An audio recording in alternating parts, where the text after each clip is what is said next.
So this business of how long people who are alive today may live all began in, I'm going to say, something like 2002. So I had come up with the idea of comprehensive damage repair and convinced myself that it was feasible back in 2000.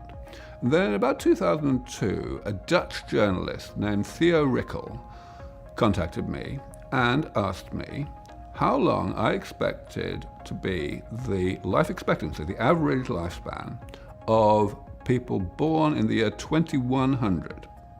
And it turned out that he was asking this question to every gerontologist that he could get hold of. Anyway, long and short of it was, I said, well, probably about 5,000.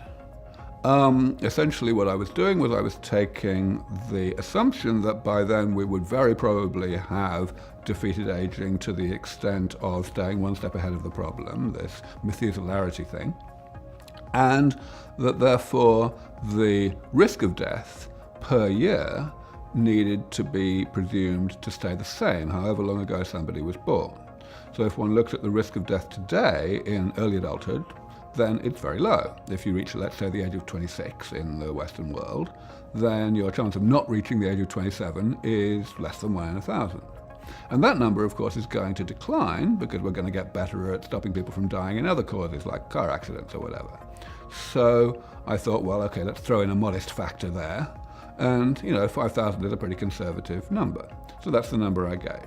I still stand by it, absolutely. I think that it is extremely likely that people born today will, on average, live to 1,000. I think there's at least a 50-50 chance that your average person who's 30 years old today will live to 1,000.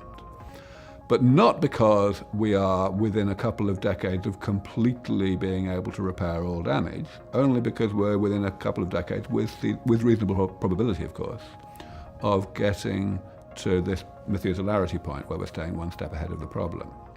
Now, the interesting thing about this is that it has caused an enormous amount of waves in two different communities in two different ways. The reason it dominates my public profile is, first of all, because somehow or other the media is terribly fixated on longevity, despite however often I say that longevity is simply a side effect of health, right? You don't stay alive without staying healthy, and this just seems to pass people by. They much prefer to focus on the longevity aspect.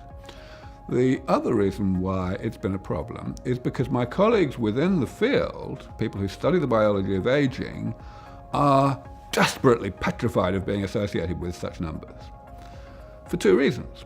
Number one, they feel that such numbers make their field sound like science fiction, which they feel is, likely to hinder their ability to get public funding for it. Number two, they feel that it's utterly unjustified scientifically. And of course, from the point of view of the biology of aging, it is indeed absolutely unjustified. I would never deny that. What I'm doing when I'm talking about the achievement of the Methuselarity is I'm talking about comparing the progress that typical technologies make after some initial breakthrough is made. So I'm saying, yes, I think we can reach the Methuselarity by particular ways to do with actual biology as we have it today within the next couple of decades with high probability. But I'm absolutely not saying what ways we will subsequently use to keep ahead of the curve. I'm just saying that technologies tend to keep ahead of the curve, and therefore that it would be absurd to pretend that that's not going to happen.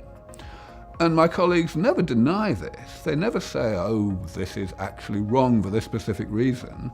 They just don't want to have anything to do with it. They just run away very fast.